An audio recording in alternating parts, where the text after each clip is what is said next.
Déjà, on est content d'avoir gagné, voilà, parce que toute victoire se savoure, hein. On avait parlé de l'adversaire, on avait parlé avec Bertrand, l'adversaire voilà, de grande valeur, qui a du caractère, qui est une équipe complète, donc on savoure la victoire. Après, on reste un peu sur notre fin sur le contenu, notamment sur la première mi-temps, et un peu toutes les scories qu'on a pu faire. On s'est compliqué le match, quoi. Voilà, on s'est compliqué le match, on rentre 2 fois en zone de marque assez rapidement dans le match, on prend de pénalités, dès qu'on vient chez nous, on prend 3 points, un carton jaune. Voilà, on se complique quand même pas mal les choses, on perd 7 ballons dans une première mi-temps, on est précis dans pas mal de domaines, donc ça se complique. Après par contre, voilà, il y a eu du caractère, il y a une rébellion en seconde mi-temps, il y a les finisseurs qui rentrent, qui font du bien au groupe, voilà. Donc c'est quand même, voilà, il y a du positif. Bien sûr, comme dans chaque match, il y a des points à améliorer, mais voilà, il y a beaucoup de positifs. Et puis c'était important, voilà, de poser une base, parce qu'on se l'est dit, je crois quand même qu'aussi indirectement, le fait de cette inversion de match, Anglette s'est enlevé de la pression, et puis on l'a prise un peu quand même. Voilà. On veut toujours l'occulter, la pression, mais elle existe, parce qu'en plus on a un groupe qui veut bien faire, qui est très, très humble, et voilà, on a senti quand même qu'il y avait une petite chape de plomb. Malgré ça, voilà, il y a du contenu, que ce soit devant, derrière, il y a des bonnes choses. Maintenant, il faut que dans le contenu, il y ait un peu plus de précision, et qu'on soit à certains moments plus exigeant pardon, envers nous-mêmes, pour qu'il n'y ait pas un enchaînement de scories. Est-ce que l'importance de l'enjeu n'a pas tué le jeu sur ce match? Oui, un petit oui. peu comme contre Saint-Jean-Duz d'ailleurs. Ouais. Parce que vous avez eu du mal à démarrer, il y a eu des fautes de main. C'est ça. On a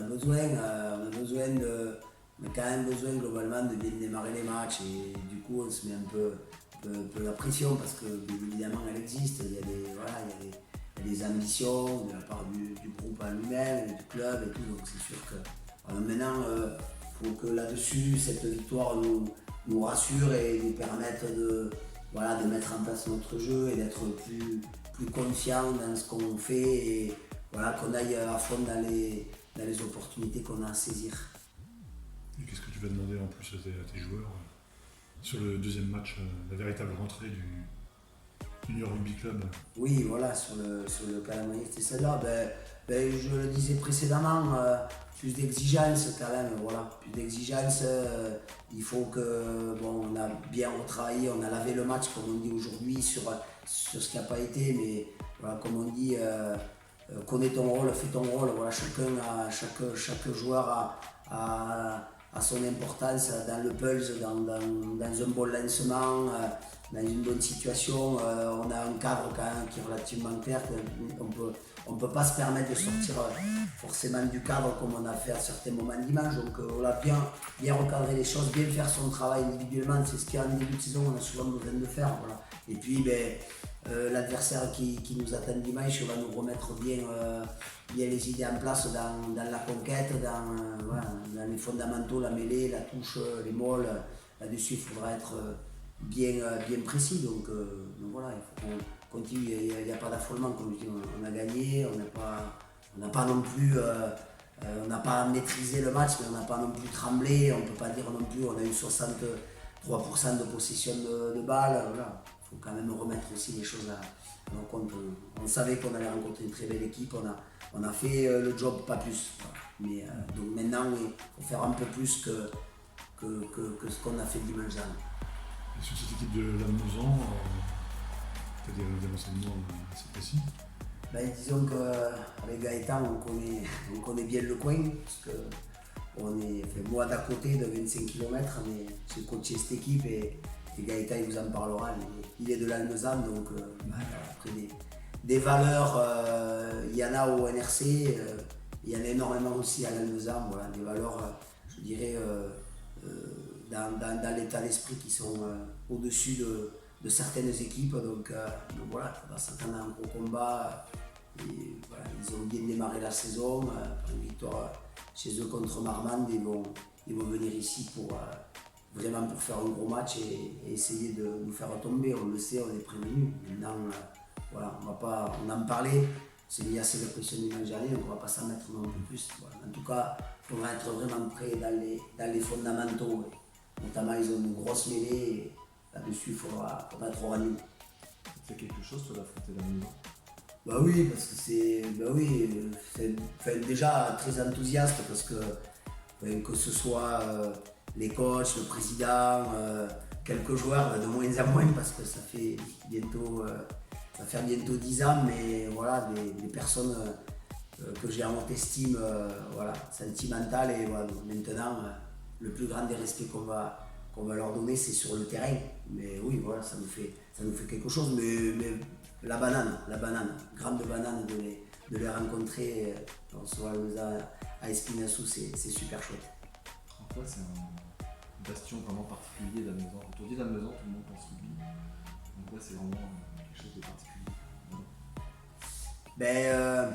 Déjà parce que c'est dans un coin au pied des Pyrénées où il fait quand même assez froid l'hiver, donc il y en a qui ont des sacrés souvenirs, et puis c'est rude, les années passent, mais les joueurs mouillent le maillot, les joueurs quand ils rentrent sur le terrain, ils se donnent à 150%, avec une génétique voilà, sur le combat, sur la conquête, sur la mêlée, sur les mots pénétrants, voilà. Et comme l'a dit le coach de Marmande avant le match, quand on va à l'Almezan, c'est particulier. C'est comme ça, il y a quelque chose qui plane où les joueurs respectent énormément le maillot, et que ce soit à l'Almezan, à Niort ou partout en France, ils font le maximum en tout cas de ce qu'ils peuvent faire. C'est tout un village derrière une équipe, quoi. Ouais. Un gros village de. Ouais, un gros village de 5000 habitants, c'est une 6000 là. C'est du rugby de village, quoi. C'est ça, avec tous les clubs des alentours. Moi, je fais partie d'un petit village, en fait. Il y a un petit village qui s'appelle Castelnau-Magnoac, et voilà, tous les clubs aux alentours sont aussi derrière le CL, donc ça c'est intéressant. Comme ici, mais il y a beaucoup plus il y a un club tous les 3 km, donc Il y a plus de densité.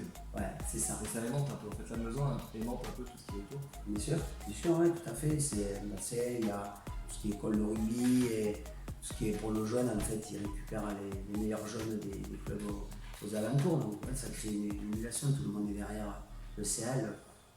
Pour vous, c'est une marche supplémentaire par rapport à Anglet en termes de position? Une marche supérieure? En tout cas, c'est peut-être un rugby qui sera différent.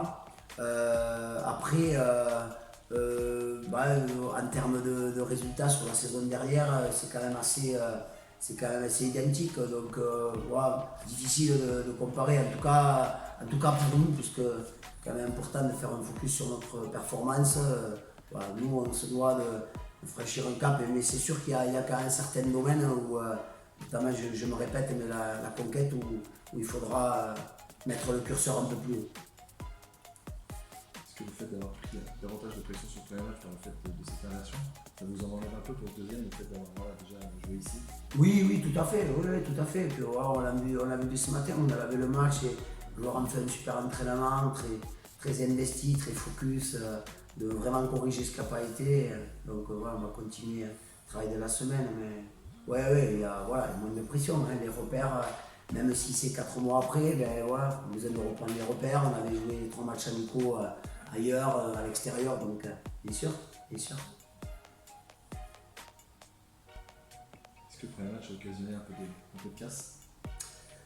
On a Adrien Aligné et Ali Mouslimou qui ne sont pas entraînés ce matin. Ils ont un petit bobo, donc peut-être rien de grave à voir dans la semaine, mais sinon pas de graves blessures. Tu gardes toujours les 3 mêmes absents, Tomascu, Bonnet et Botin? Oui, c'est ça. Oui. Qui devrait pas tarder à reprendre, mais c'est encore à l'infirme. Est-ce qu'on peut s'attendre à une petite turnover dimanche? Oui, possiblement. On n'a pas encore, on reste focus sur la qualité de la semaine, mais pas de gros changements. Mais oui, bien évidemment, il faut analyser, que tout le monde soit concerné, bien évidemment. Voilà. Après, il n'y aura pas non plus tout changer, mais il y aura quelques petits turnovers, que ce soit entre les 15 et les 23, ou peut-être quelques joueurs qui rejoindront le groupe en fonction justement des blessures occasionnées par le match contre Anglet, mais, voilà, mais pas énormément. Vous avez pas mal de choix en fait en ce moment, par rapport au fait qu'il n'y avait pas pléthore de blessés non plus. Comment vous procédez au choix chaque semaine On a plusieurs types de joueurs. Il y a des nouveaux joueurs aussi qui ont besoin de s'acclimater, qui ont besoin de connaître le projet de jeu. Voilà, il y a automatiquement les anciens joueurs qui connaissent le projet, donc ils sont bien dedans. Voilà, mais c'est une alchimie et il faut aussi que les nouveaux joueurs, le stade neuf, puissent apporter aussi des choses au groupe. Donc voilà, c'est vraiment une alchimie. On essaye de compenser. On aura un peu plus de nouveaux joueurs peut-être dimanche, mais voilà, on le fait avec parcimonie. Tu es donc depuis la maison. Ouais. Ça fait quoi d'affronter C'est pas la première fois, mais c'est des matchs qui sont sympas à jouer. Et après, il n'y a pas plus de pression que ça. Ce qui compte d'abord, c'est de gagner avec l'équipe et ensuite le reste, c'est sympa, c'est que du plus. Et à quel stade de ta carrière tu as joué à Lannemezan? Tu étais formé là-bas? Ouais, depuis tout petit jusqu'à l'année où je descends de Fédéral 2. Après, je suis reparti et depuis, je suis jamais retourné. D'accord. Et tu as connu d'autres clubs que Lannemezan et Nîmes ou pas? Oui, Saint-Jean-de-Luz, j'ai fait Lavore. Et après, en jeune, j'ai un petit peu navigué à Carcassonne, Castres, Tarbes. Et tu es originaire de Lannemezan même? Ouais, la maison même. D'accord. C'est Laurent qui est un peu plus loin. Ouais. À Castel? Castelnau-Magnoac, village d'Antoine Dupont, Ah oui. mondialement connu. Ok, qu'est-ce que tu avais à penser de votre première prestation? Un peu à l'image des 3 matchs amicaux qu'on a fait, où on a fait quand même 3 bons matchs amicaux. Là c'était pareil, on a quand même fait dans l'ensemble un bon match. 3 approximatifs, mais on reste sur 4 matchs qui sont quand même corrects. Mais sauf que le problème c'est qu'à chaque fois il y a toujours un petit détail qui ne fonctionne pas. Donc j'espère que ce week-end on arrivera à faire un match complet de A à Z. On puisse avoir au moins un match référence avec le nouveau groupe. Qu'est-ce que tu sais de la valeur de la mêlée de Lannemezan? C'est une mêlée qui est très solide. C'est une mêlée, même s'il y a eu pas mal de départs, qui reste quand même très compacte. Ils ont un impact qui est massif et la mêlée fait partie des jeunes de ce club. Donc ça va être intéressant de pouvoir se tester face à eux. Donc la clé du match, ça va être devant pour commencer. Oui, même si depuis qu'ils sont remontés de Fédéral 2, ils ont quand même des lignes de 3 quarts qui sont quand même très intéressantes. Ils savent jouer au ballon autant que jouer devant, donc ça va être une équipe complète. Donc on va pouvoir se tester devant. Il y a beaucoup de monde attendu au stade dimanche, c'est par rapport à la présentation de la Coupe d'Europe de La Rochelle. Est-ce que c'est quelque chose qui vous galvanise les joueurs? En fait, je ne sais pas combien il y a de personnes dimanche, mais a priori, il y a encore plus de monde. On y fait attention sans trop y faire attention non plus. La saison dernière, on a eu la chance de jouer contre Périgueux où il y avait quasiment 3000 personnes. Saint-Jean-de-Luz, pareil. C'est vrai que quand le public pousse derrière, c'est quand même. Ça aide, mais après, il faut quand même qu'on reste concentré sur nous, pas ce qui se passe autour. Mais c'est vrai que plus il y a de monde, plus il y a d'ambiance, c'est quand même des matchs qui sont sympas à jouer.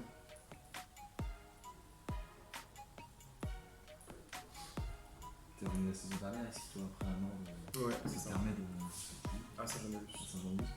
Comment tu as vécu la saison dernière? C'est peut-être frustration de huitième de finale et cette découverte de National 2.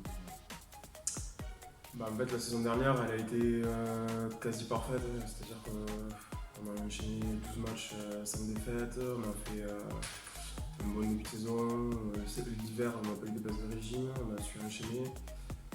Je pense qu'on a peut-être laissé un peu trop de plumes sur le fait de se qualifier directement en National 2 le plus rapidement possible. Et on est arrivé, je pense, un peu à court sur les phases de finale avec des blessés qui nous ont manqué aussi. Mais on a fait quand même une très très belle saison. Et je pense que au vu des matchs là, qui précèdent, on est sur la même dynamique, c'est-à-dire qu'il n'y a pas de base de régime, tout le monde s'est très vite adapté, que ce soit les nouveaux, les anciens, donc il y a une bonne cohésion et c'est ce qui est important pour le début de saison. Est-ce qu'il y a des résultats qui t'ont étonné sur la première journée? Non, donc, à part Saint-Jean-de-Luz à Florac, qui gagne avec le bonus offensif. Je pensais gagner, oui, mais pas avec le bonus quand même, mais sinon tout le reste. Tu t'attends à de la densité dans cette poule, Ouais. avec des résultats assez courts. Ouais, ça va être une poule qui va être homogène comparé à ce qu'on a pu connaître la saison dernière. Avec en plus des clubs comme Lausanne, Tyros, qui sont des valeurs sûres du championnat, donc ça va être un très très beau championnat, je pense. Et quelle va être la clé d'un potentiel succès sur 22 ans? C'est de démarrer au sprint et de terminer à fond. Oui, c'est ça. Ça va être d'imposer nous notre rythme, de faire le moins de fautes possible et d'avoir une conquête en place. Vous arrivez à mesurer, même si c'est qu'un seul match de jouer, la différence un petit peu avec la saison dernière entre le fédéral de la saison dernière et la nationale de cette année, au-delà de la densité de la poule dont tu parles? Non, pour l'instant, je pense qu'on l'a pas encore vu. Après, tous les clubs qu'on a dans la poule, c'est des clubs qu'on connaît. Donc on sait le niveau qu'il va y avoir dans la poule, d'autant plus que toutes les équipes sont vraiment armées, comme Auch, Périgueux, Florence. Donc il n'y aura pas de match entre guillemets facile. Il n'y en a pas eu l'année dernière, mais il y en aura encore moins cette année. Donc il va falloir qu'on soit tous focus jusqu'à la fin de la saison. Personnellement, dans ce groupe, toi, quelle place tu prends parce que certes, t'es revenu l'année dernière, t'étais là avant, donc t'as peut-être un vécu. Ouais, mais toujours la même place. Je suis à l'écoute des leaders. J'essaie de faire ce que je peux sur le terrain, de faire mon poste correctement. Et c'est déjà pas trop mal. Après, là, je me sens de mieux en mieux parce que ça fait 2 saisons que j'enchaîne. Donc, en termes de plan de jeu, tout ça, je me sens bien. Donc, cette saison, ça devrait aller. L'influence est un peu plus forte aussi, Oui. vu que ça s'est renforcé dans toutes les lignes. Et compris à ton poste, comment tu vis justement la concurrence? Mais bien, c'est parce que la saison dernière, malheureusement, on a eu Clément Kesteman qui a eu des soucis avec son genou, on a eu John qui a été un petit peu blessé aussi, donc on n'a pas pu trop tourner, trop se régénérer non plus. J'ai fini la saison un peu sur les rotules. Donc l'avantage, c'est que cette année, en ayant 3 piliers qui connaissent ce niveau, ça va être intéressant, on va pouvoir tourner tout en gardant le même niveau pour l'équipe. Ça oblige aussi à être plus exigeant envers soi-même pour toujours finalement gagner sa place. Oui, mais concurrence ou pas, c'est pareil, c'est l'individu qui se gère sur ça, mais pour moi c'est pareil. Donc nous sur Gaëtan, du coup, s'il te plaît, sur son rôle, sur ce que tu attendu. Mais Gaëtan, c'est un soldat, hein. C'est fait vraiment partie de, comme il l'a dit, il est à l'écoute des leaders, il est à l'écoute des coachs. C'est quelqu'un sur qui est synthézeux, mais quelqu'un sur qui on peut compter. Et puis, voilà, comme il a dit, il y a la concurrence, mais il l'a pas tout mal vécu. Et voilà, la preuve d'ailleurs sur la préparation, il est arrivé en forme, c'est lui qui a attaqué le premier match. Et voilà, donc c'est vraiment quelqu'un sur qui on peut compter, qui ne triche pas, qui mouille le maillot à 150%. Donc voilà, des joueurs que tout coach aspire à avoir dans son effectif. Des valeurs. Tu l'avais connu à 22 ans, vous étiez connu là-bas? Oui, je ne l'avais pas coaché, donc c'était connu. Il était en Belasken. Quand même ses meilleurs amis. Voilà. Quand je coachais l'équipe U. Voilà. Ok, est-ce que tu peux nous dire quelques mots sur l'avenue de la Coupe d'Europe? Dans quelles conditions ça va se faire? Ben, Parce qu'on dit la Coupe d'Europe amenée par les Stade Rochelais, mais qui viendra, vous savez déjà ou pas Alors là-dessus, moi je sais que la Coupe d'Europe vient et je suis ravi parce qu'on a des rapports vraiment privilégiés, notamment avec les coachs. Voilà, que ce soit bien sûr Sébastien Morel, et puis bon, Romain Carmignani, Sébastien Bouboul. Après, j'ai pas voulu trop rentrer là-dedans, on reste focus dans notre match. En tout cas, je sais que ça va être un bon moment et qui va nous galvaniser. Mais d'ailleurs, le président nous laisse tranquille par rapport à ça et on reste je n'en sais pas plus, Christian. Voilà. Mais je sais qu'à 3h15, quand le match des sports sera terminé, il y aura la présentation de la Coupe d'Europe. Et voilà, en tout cas, on était les premiers supporters, hein. On est ravis qu'ils aient pu. On a tous sauté de joie sur notre canapé quand Arthur Etienne a marqué l'essai de la victoire. Et on est vraiment honorés de recevoir la Coupe d'Europe. C'est parce que l'honneur que nous fait le stade de Rochelet, ça nous touche beaucoup. Voilà, en tout cas, nous, les joueurs et le staff. Mais après vous, l'idée c'est de rester concentré, de ne pas se disperser avec cette animation autour. Bah oui, bien sûr, voilà, on ne changera pas, on le verra même pas, puisque voilà, on sera à l'échauffement, on va les modifier. Et voilà, maintenant, on sait que les ondes positives qu'il y aura sur le terrain d'honneur nous pousseront, nous galvaniseront. Ok. Merci à vous.